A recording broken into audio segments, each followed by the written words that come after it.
और आइए अब शुरुआत करते हैं। भारतीय संस्कृति में किसी भी शुभ कार्य का प्रारंभ जो है वो दीप जलाकर किया जाता है। हमारे बीच अनुप्रिया पटेल जी है, आपका बहुत बहुत स्वागत। तो देखिए, दीप केवल प्रकाश का प्रतीक नहीं है बल्कि ज्ञान, चेतना, सकारात्मकता और नई शुरुआत का भी प्रतीक है। हमारे तमाम मेहमान, मैं उनसे विनम्र अनुरोध करती हूँ कि वो मंच पर पधारे और दीप प्रज्वलित करके रिपब्लिक भारत मंथन का औपचारिक शुभारंभ करें। मैं अनुरोध करूंगा रिपब्लिक नेटवर्क के editor in chief Shri Arnab Goswami ji से और केंद्रीय मंत्री अनुप्रिया पटेल जी से कि आप दोनों मंच पर पधारें और दीप प्रज्वलन के साथ इस कार्यक्रम की औपचारिक शुरुआत करें। जोरदार तालियों के साथ स्वागत कीजिए।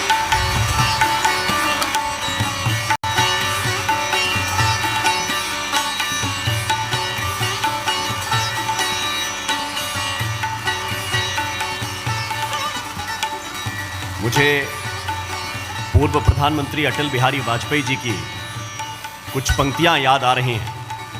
उन्होंने कहा था कि भरी दोपहरी में अंधियारा, सूरज परछाई से हारा, अंतर तम का नेह निचोड़े, बुझी हुई बाती सुलगाएं, आओ फिर से दिया जलाएं, आओ फिर से दिया जलाएं।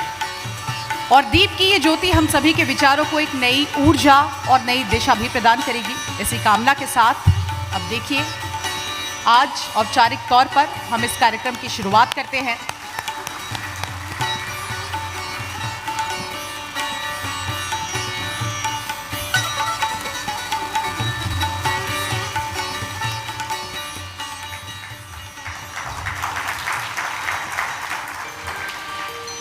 आज का भारत महिलाओं के नेतृत्व, आत्मनिर्भरता और निर्णायक भूमिका का साक्षी लगातार बन रहा है।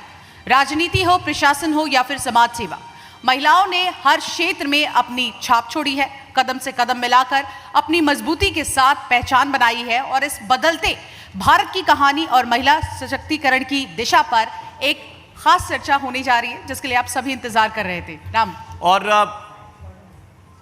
अनुप्रिया जी के स्वागत में बहुत कुछ कहा जा सकता है, लेकिन सर्वदलीय बैठक है और उसमें अनुप्रिया जी को जाना है। हम आपका धन्यवाद करते हैं कि इस विशेष समय में भी आप रिपब्लिक भारत के इस मंच पर आई हैं। जोरदार तालियों के साथ स्वागत कीजिए अनुप्रिया पटेल जी का।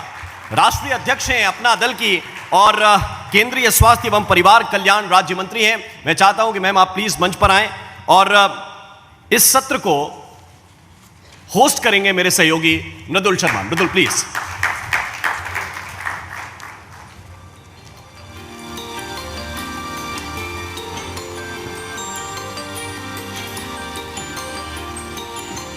बहुत बहुत धन्यवाद राम, बहुत बहुत धन्यवाद शिवांगी। आप सभी का बहुत स्वागत है रिपब्लिक भारत के मंथन के मंच पर। और अनुप्रिया जी, इस व्यस्त समय में आपने समय निकाला, बहुत बहुत धन्यवाद। शुरुआत में इसी से करना चाहूँगा क्योंकि आप महिला सशक्तिकरण की बात हो रही थी आपके आने से पहले। महिलाओं के लिए विशेष तौर पर कई जिम्मेदारी आपके कंधों पर है और महिला प्रतिनिधित्व आप सरकार में कर रही हैं। महिलाओं के लिए आपके भविष्य की तैयारी क्या है? आप किस तरह से सोचती हैं कि भारत की महिलाओं को सशक्त किया जाए, उनको आगे बढ़ाया जाए? देखिए, बहुत बहुत धन्यवाद पहले तो आपको मुझे यहाँ आमंत्रित करने के लिए। हमारी सरकार ने देश में एक नया दृष्टिकोण दिया है। पहले जितने भी सरकारें रहीं सब महिला केंद्रित विकास की बात करती थी, लेकिन जब हमारी सरकार आई, प्रधानमंत्री मोदी जी ने देश को विमेन सेंट्रिक डेवलपमेंट से आगे ले जाकर विमेन लेड डेवलपमेंट का एक मॉडल दिया। और जब हम विमेन लेड डेवलपमेंट की बात करते हैं तो उसमें उनका सामाजिक विकास हो, उनका शैक्षणिक विकास हो, आर्थिक विकास हो और उसके साथ साथ उनका पॉलिटिकल पार्टिसिपेशन, ये सब महत्वपूर्ण हो जाता है।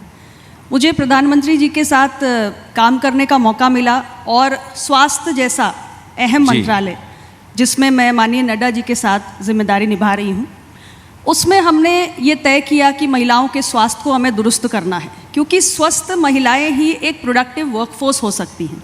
और भारत की एम्बिशन है हमें दुनिया की तीसरी सबसे बड़ी इकोनॉमी बनना है और विकसित भारत बनना है 2047 तक। तो स्वस्थ महिलाएं ही स्वस्थ परिवार का और एक प्रगतिशील राष्ट्र का आधार हो सकती हैं। और अभी तक हमने बहुत प्रगति की है। स्वास्थ्य के मोर्चे पर ही मैं आपको बात करूं, आप देखिए हमारा नेशनल फैमिली हेल्थ सर्वे 6 अभी रिलीज़ आया, उसमें जो महिलाओं का पोषण है उसमें भी सुधार देखने को मिल रहा है, प्रसव पूर्व जांच है उसमें भी सुधार है, महिलाओं के लिए जो संस्थागत प्रसव है उसमें भी सुधार है, और हमने एक बहुत बड़ा इनिशिएटिव लॉन्च किया प्रधानमंत्री सुरक्षित मातृत्व अभियान। उसके तहत 7.5 करोड़ महिलाओं की हमने ANC चेकअप्स किए हैं। इतना ही नहीं, हमारे HPV वैक्सीनेशन को जब हमने लॉन्च किया तो हमने 14 साल की बच्चियों का 1.2 करोड़ का एक कोहॉर्ट आइडेंटिफाई किया। बहुत बढ़िया। आज हम लगभग 50 लाख बच्चियों का ऑलरेडी वैक्सीनेशन कर चुके हैं, उन्हें सर्वाइकल कैंसर से बचा रहे हैं। आयुष्मान आरोग्य मंदिर हमारे जो एक फर्स्ट पॉइंट ऑफ कॉन्टैक्ट है, एक प्राथमिक स्वास्थ्य सेवा का केंद्र है और किसी भी आम नागरिक के लिए सबसे पहले पहुंच है। वहाँ पे आप देखें तो महिलाओं के लिए कितना बेनिफिशियल ये हुआ है। ग्रामीण महिलाएं हैं, बुजुर्ग महिलाएं हैं जो आसानी से किसी बड़े स्वास्थ्य केंद्र पर नहीं जा सकती, आज उनके लिए हमने ब्रेस्ट कैंसर और सर्वाइकल कैंसर की प्रिलिमिनरी स्क्रीनिंग आयुष्मान आरोग्य मंदिरों पर की है।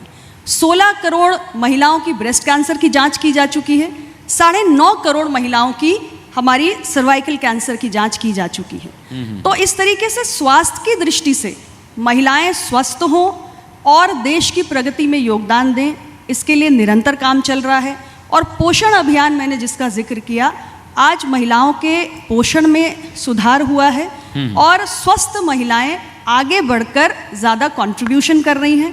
मैं एक और इनिशिएटिव का जिक्र करूंगी जो मेंस्ट्रुअल हाइजीन मैनेजमेंट की दिशा में हमने काम किया है। मेरा दूसरा डिपार्टमेंट है डिपार्टमेंट ऑफ फार्मास्यूटिकल्स। उसके तहत जो हमने देश भर में 20,000 से ज़्यादा जन औषधि केंद्र स्थापित किए, आज उन केंद्रों पर मात्र 1 रुपये में मिलने वाला सुविधा सैनिटरी नैपकिन महिलाओं के मेंस्ट्रुअल हाइजीन को इम्प्रूव कर रहा है और नेशनल फैमिली हेल्थ सर्वे ने इसको रिफ्लेक्ट भी किया है। 105 करोड़ सुविधा सैनिटरी नैपकिन हम इन जन औषधि केंद्रों से महिलाओं तक, बच्चियों तक पहुंचा चुके। तो एक बहुत बड़ा परिवर्तन आ रहा है स्वास्थ्य की दृष्टि से, आर्थिक दृष्टि से भी और राजनीतिक दृष्टि से। आप जानते हैं कि हमारी सरकार कितना बड़ा कदम उठाने जा रही है। बिल्कुल, आपका इशारा महिला आरक्षण बिल की तरफ भी है और उसे पास करा लिया गया है, लेकिन कई बार हम देखते हैं कि महिलाओं के प्रतिनिधित्व को जब सरकार आगे बढ़ाती है तो विरोध भी होता है। मैम, ये विरोध क्यों किया जाता है? आपको क्या लगता है इसका विशेष कारण क्या हो सकता है? नहीं, देखिए मंशा इससे स्पष्ट परिलक्षित हो जाती है। आज देश की महिलाएं बहुत जागरूक हो चुकी हैं। हम हर इलेक्शन में इस बात की एनालिसिस करते हैं कि महिला वोटर टर्नआउट कितना रहा, यानी बढ़ चढ़ के महिलाएं भागीदारी कर रही हैं। जब बिहार का इलेक्शन हुआ तो हमने कहा कि देखिए महिलाएं कितनी लंबी लंबी कतारों में लगी हुई हैं, तो उनका परसेंटेज बढ़ रहा है। महिलाएं बहुत जागरूक हो रही हैं, पॉलिटिकल पार्टिसिपेशन चाहती हैं, लेकिन अभी भी हमारी जितनी पॉलिटिकल पार्टीज़ हैं कहीं ना कहीं उनके अंदर एक रिजर्वेशन है। अपने महिला कार्यकर्ताओं को या देश के अंदर आम महिलाओं को पॉलिटिकली एम्पावर करने में एक झिझक है। तो महिला आरक्षण बिल जब हम लाए वो पास भी हुआ, लेकिन जब लागू करने की बात आई तो बहुत सारे दल पीछे हट गए। हमने एक विशेष सत्र आहूत किया अप्रैल के महीने में, लेकिन दुर्भाग्यपूर्ण है कि सरकार ने बहुत कोशिश की, फिर भी एक भ्रम फैलाया गया विपक्ष के द्वारा और ये बिल लागू नहीं हो पाया। लेकिन मॉनसून सत्र है, एक बार फिर सरकार कोशिश करेगी आम सहमति बने और ये बिल आगे बढ़े, महिलाएं पॉलिटिकली एम्पावर हों और सभी दल अपने अपने पार्टीज के माध्यम से महिलाओं को ज़्यादा से ज़्यादा मौका दें। जितना उनकी नेतृत्व क्षमता आगे बढ़कर दिखेगी उतना देश के अंदर एक बदली हुई तस्वीर नजर आएगी। बिल्कुल मैम, आपने उसी ओर इशारा किया कि मॉनसून सत्र है और जैसा अभी राम बता रहे थे ऑल पार्टी मीटिंग भी है, कल सत्र है और आपने भी उस बात का जिक्र किया कि अगर मंशा आपकी अच्छी होगी तो ये मंशा इतनी खराब क्यों हो जाती है विपक्ष की? जैसा आपने कहा कि हमारी कोशिश तो है महिलाओं का प्रतिनिधित्व हो, महिलाएं आगे बढ़ें, क्योंकि वोट टर्नआउट हमने देखा है इतना बढ़ा है तो वो नेतृत्व भी कर सकती हैं, तो ये मंशा क्यों खराब हो जाती है? देखिए, भारतीय समाज में कहीं ना कहीं एक ऐसा परिवेश रहा है कि महिलाओं को एक सीमित भूमिका तक ही रखा गया है और महिलाएं पॉलिटिकली एम्पावर होंगी तो आप समझिए कि ऐसे बहुत सारे विषय हैं जिन पर अभी तक शायद सरकारों की दृष्टि नहीं जाती थी, वो सरकारों की प्रायोरिटी में नहीं होता था। उन विषयों पर अब सरकार के एफर्ट्स केंद्रित होने लगेंगे। और आप देखिए पुरुष सांसद जो हैं, अब मैं इस बात को बहुत कहना नहीं चाहती थी, लेकिन अगर आप अकेले में बैठ के उनसे बात करेंगे तो बहुत सारे लोग घबरा जाते हैं कि महिलाओं को ज़्यादा भागीदारी मिल जाएगी तो कहीं हमारी सीट ना चली जाए। तो ये एक स्थिति परिस्थिति बनी रहती है। लेकिन मैं ये समझती हूँ कि जैसे हमने पंचायती राज बॉडीज़ में, लोकल बॉडीज़ में, अर्बन लोकल बॉडीज़ में महिलाओं को मौका दिया तो पहले बहुत सारे सवाल खड़े किए जाते थे, अरे ये कैसे कर पाएंगी, ये तो घर से बाहर निकली नहीं। आज आप देखिए ना, उनकी नेतृत्व क्षमता को मान्यता मिल रही है। बिल्कुल। और ज़मीनी स्तर पर कितना बड़ा बदलाव आ रहा है। वही आप मानिए कि जब वो विधानसभाओं में पहुंचेंगी, लोकसभा में पहुंचेंगी, तो आंकड़ों की गणित बदलेगी, अंदर का दृश्य बदलेगा, लेकिन इसके साथ साथ महिलाओं की जो नेतृत्व क्षमता को आज तक कभी स्वीकारा नहीं गया, उसको मान्यता नहीं मिली, आज राष्ट्रीय स्तर पे उसको मान्यता मिलेगी। और ये देश की प्रगति के लिए, ये दुनिया की प्रगति के लिए बेहद महत्वपूर्ण है। महिलाओं के नेतृत्व में जब विकास होगा तो ये वैश्विक प्रगति की आधारशिला है। इस सोच के साथ हमारी सरकार काम करती है। बिल्कुल। और मुझे वो पुराना सत्र याद है जब विशेष सत्र बुलाया गया महिला आरक्षण के लिए, तब एक सवाल उठा था, विपक्ष की तरफ से सवाल पूछा गया कि आप क्यों देना चाहते हैं, तो सरकार की तरफ से जवाब आया कि महिलाओं को दे देते हैं, फिर वो आगे तय कर लेंगे उन्हें कितना प्रतिशत करना है, आगे कितना बढ़ाना है। 50% की बात हुई। तो क्या मानसून सत्र में इस तरह की कोई तैयारी है मैम? देखिए, सरकार की मंशा स्पष्ट है। हम चाहते हैं देश की महिलाएं आगे बढ़ें। मैंने विमेन लेड मॉडल का जो आपसे, डेवलपमेंट मॉडल का जो जिक्र किया, उसकी अंतिम चरण है पॉलिटिकल पार्टिसिपेशन। महिलाओं को एजुकेशनली, सोशली, इकोनॉमिकली एम्पावर करने के साथ सबसे ज़्यादा ज़रूरी स्टेप है कि हम उन्हें पॉलिटिकली एम्पावर करें। और सही मायने में उनके नेतृत्व में विकास तभी हो पाएगा, विकसित भारत 2047 तभी बनेगा जब हम महिलाओं को लीडरशिप रोल्स में लाएंगे। बिल्कुल। और इसलिए सरकार स्पष्ट है। मॉनसून सत्र में हमारी कोशिश है, तमाम राजनीतिक दलों से बातचीत हो रही है, आम सहमति बनाने की कोशिश की जा रही है। और मैं ये ज़रूर कहना चाहूँगी कि अगर अब भी कुछ दल पीछे हटेंगे तो इसका खामियाजा उन्हें भुगतना पड़ेगा। उन दलों के लिए बहुत बड़ी समस्या खड़ी हो जाएगी, क्योंकि महिलाओं द्वारा जो समर्थन मिलता है राजनीतिक दलों को, उसमें बहुत बड़ा फेरबदल हो सकता है। बिल्कुल। और देखिए, पिछले जो चुनाव बीते हैं उसमें उसका असर दिखा है, और आने वाले चुनाव भी हैं। आप तो खुद स्वयं उत्तर प्रदेश से आती हैं मैम, मैं उस पर आऊँगा, लेकिन एक छोटा सवाल मेरा है, क्योंकि नॉर्थ ईस्ट के कुछ राज्य हैं, दक्षिण भारत के राज्य हैं, जहाँ पर महिला प्रतिनिधित्व करती रही हैं। आप देखेंगे वो बिजनेस भी संभालती हैं।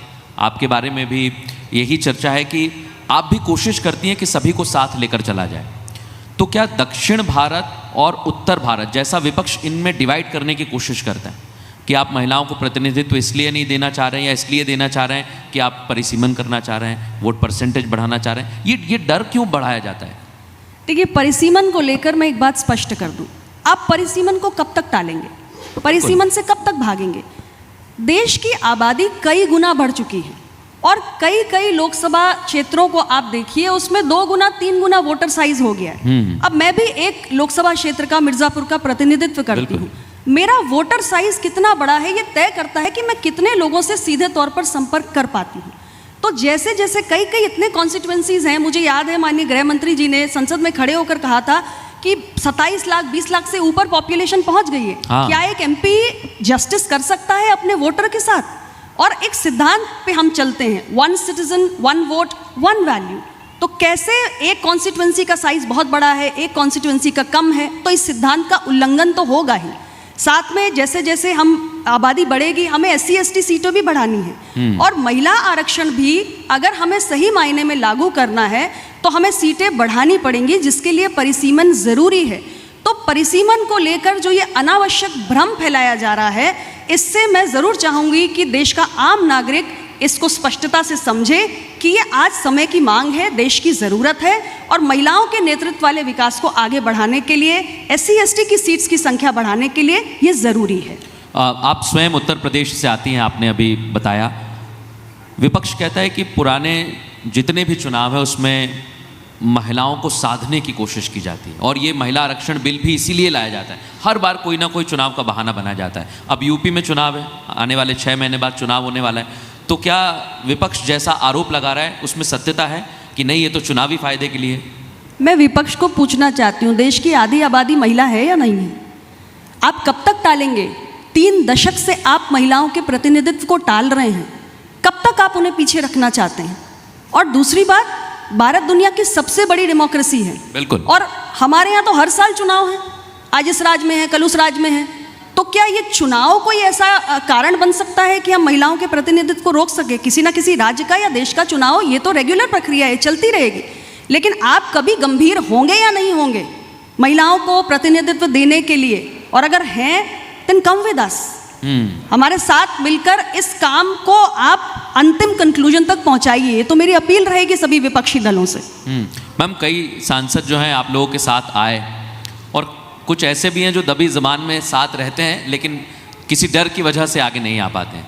तो आपको क्या लगता है, इस बार जो दावा किया जा रहा है कि बीजेपी या एनडीए की कोशिश ये है कि सभी को साथ लेकर आया जाए, बाकी जो दल हैं भले ही वो आपके विरोध में हो, विचारधारा से आपका विरोध करते हो, लेकिन महिलाओं के पक्ष में खड़े रहें, ऐसी कोशिश है? देखिए, निश्चित रूप से ये प्रयास हमने पहले भी किया, हम अब भी कर रहे हैं। जब नई संसद हमारी शुरू हुई थी, नई संसद में पहला बिल ही महिला आरक्षण का आया था और सारे दलों ने आम सहमति से इसे पारित किया था। लेकिन जब लागू करने की बात आई तो विशेष सत्र में सबने अलग अलग सुर अपने बदल लिए। लेकिन आज मैं ज़रूर ये कहना चाहूँगी कि आप इंतज़ार करिए, हम कोशिश कर रहे हैं। और ये एक ऐसा मसला है जिस पे हमें दलगत राजनीति से ऊपर उठ के सोचना चाहिए, देश हित में सोचना चाहिए, आधी आबादी के हित में सोचना चाहिए। और महिलाओं को आप ज़्यादा दिन पीछे नहीं रख सकते। अगर देश को आगे बढ़ना है तो आधी आबादी को साथ लेकर ही चलना होगा और उसके बहुत सारे सकारात्मक प्रभाव और परिणाम हमें देखने को मिलेंगे। मैम, जैसा अभी चुनावों का जिक्र हुआ, विपक्ष आरोप भले ही तमाम लगाए, मेरा एक सवाल है, क्योंकि आप पिछड़ों की आवाज़ बुलंद करती हैं और आपकी पार्टी ने भी शुरुआत से उनकी आवाज़ बुलंद करने का काम किया है, लेकिन उत्तर प्रदेश में हम देखते हैं कि एक नया ही चलन शुरू हो गया है। कोशिश की जाती है कि आपको या एनडीए को पिछड़ा विरोधी बताया जाए, दलित विरोधी बताया जाए। क्या ये महज राजनीतिक फायदे के लिए किया जा रहा है?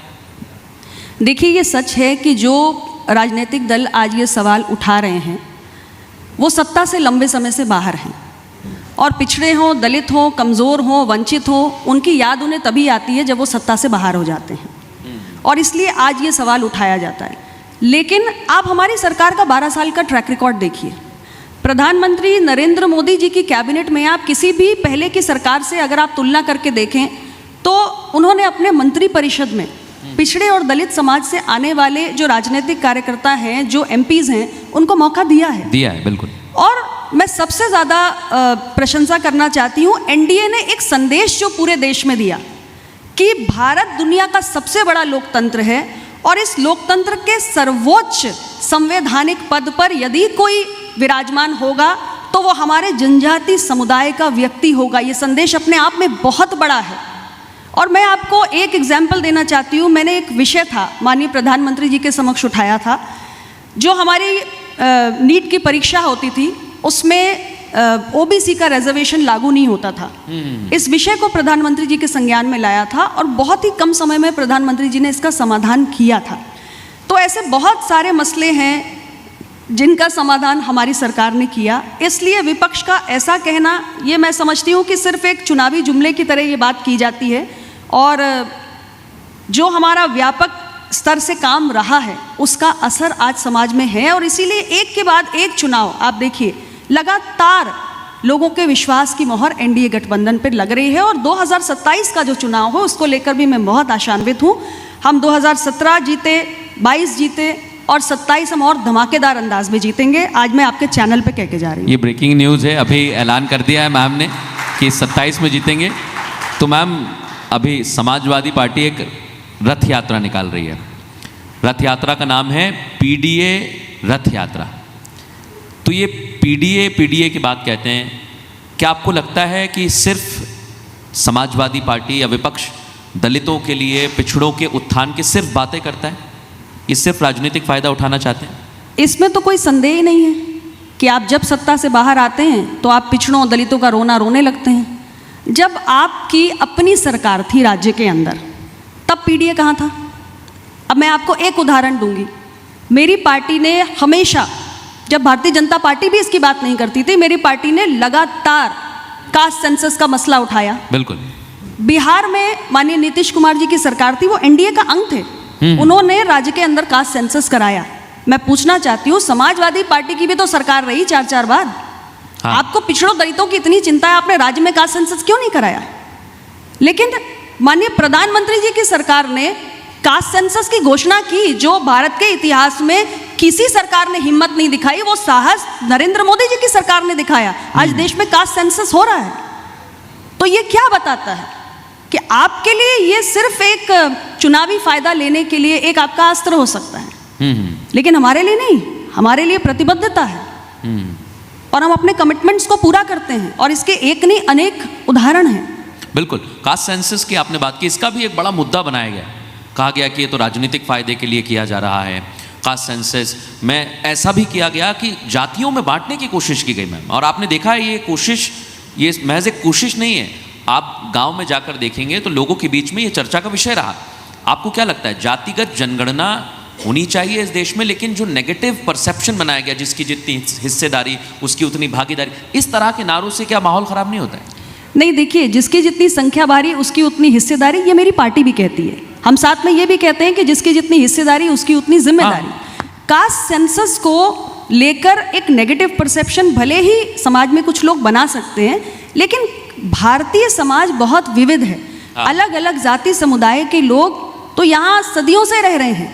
सरकार के पास आज भी उनके अधिकृत आंकड़े नहीं हैं। 1931 के बाद कास्ट सेंसस नहीं हुई, और अगर सरकार को ये तय करना है कि जो सबसे वंचित रह गया है, जो सबसे पीछे विकास की दौड़ में रह गया है, या जिसकी सामाजिक रूप से कोई पहचान नहीं है, हमें ऐसे कमज़ोर तबकों को एक हाथ का सहारा देकर आगे लाना पड़ेगा, और अपनी पॉलिसीज़ को हमें रिवाइज करने के लिए, उन्हें ज़्यादा इफ़ेक्टिव बनाने के लिए ये ज़रूरी है कि हमारे पास सारे कास्ट एंड कम्युनिटीज़ के अधिकृत आंकड़े हों, और सरकार की जो पॉलिसीज़ हैं उस आधार पर बने।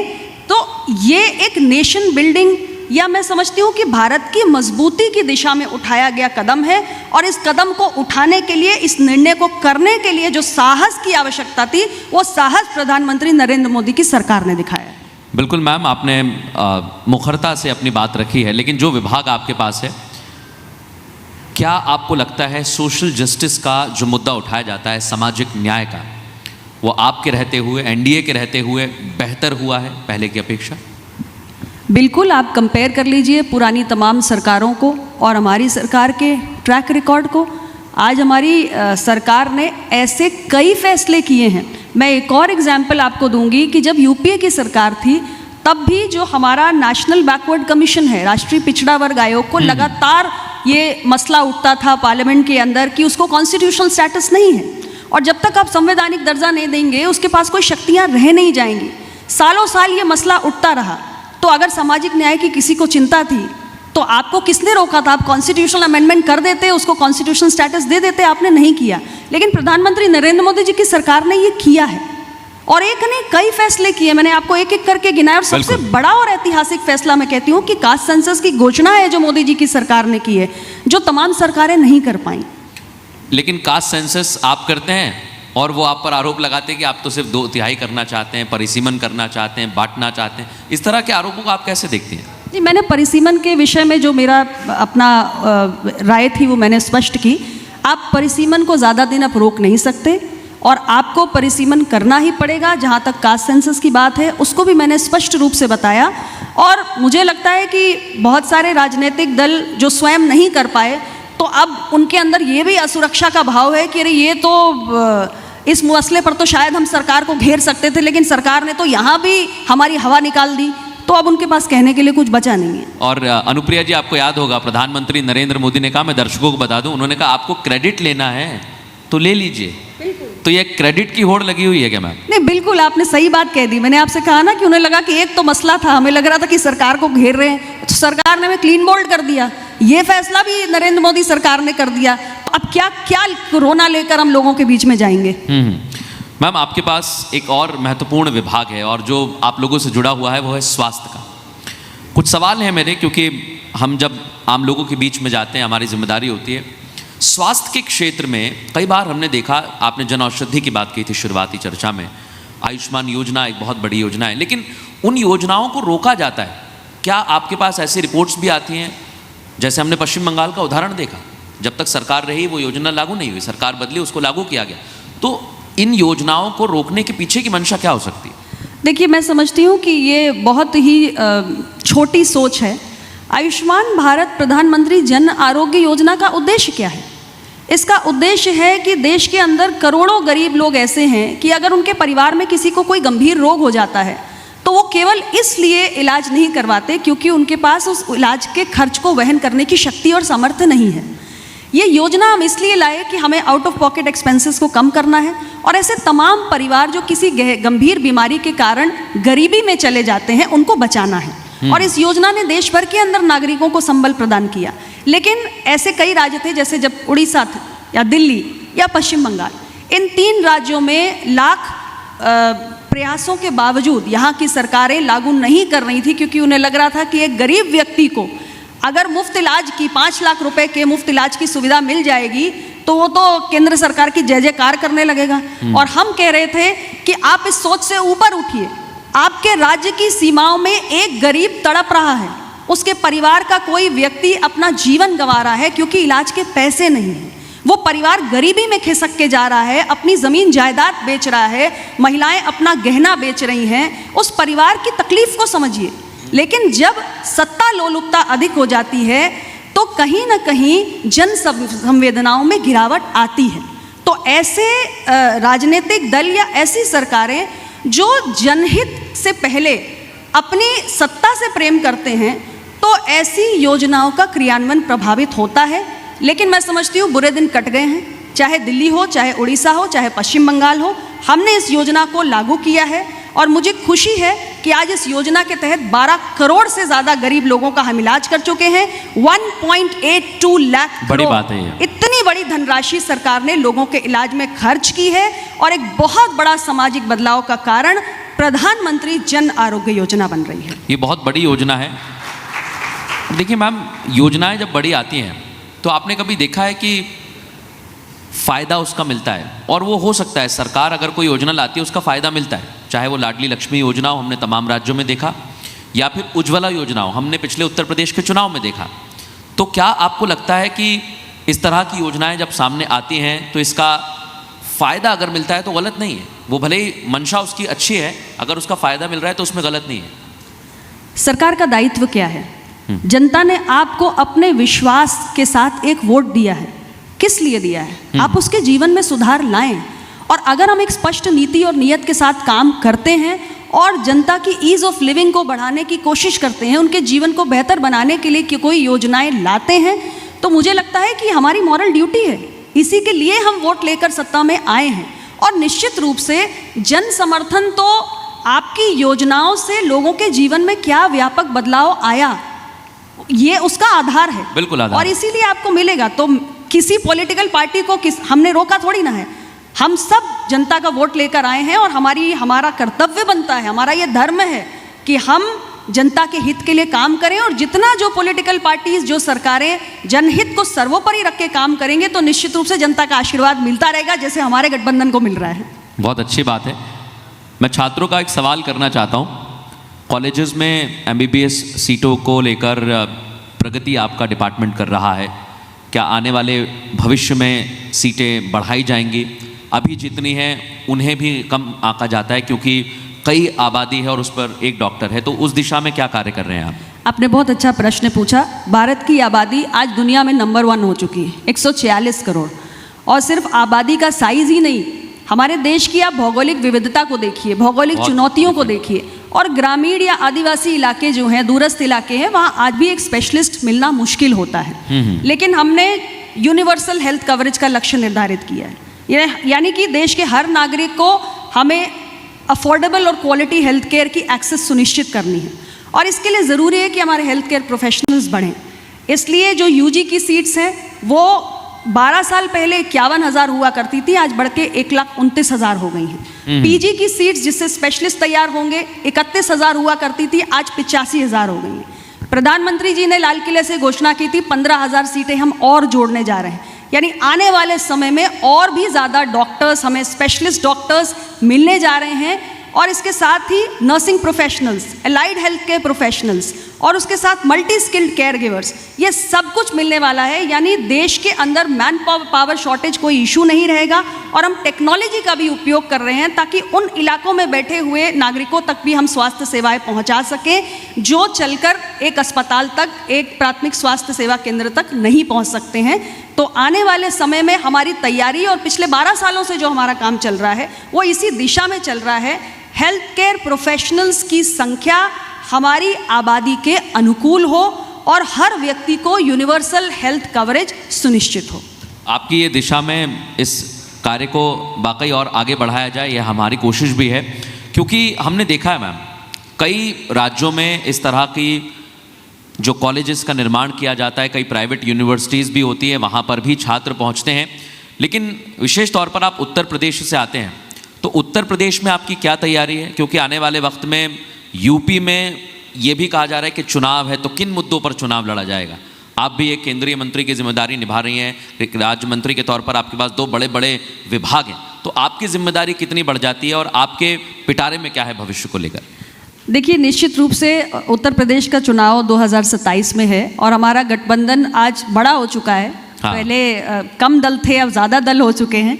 सबसे पहले भारतीय जनता पार्टी अपना दल साथ में आया, उसके बाद हमारे 3 और नए साथी दल शामिल हो गए। तो हमारे पहले तो गठबंधन पूरा एकजुट है। यूपी की एक सीट को जीतना है, ये तय है।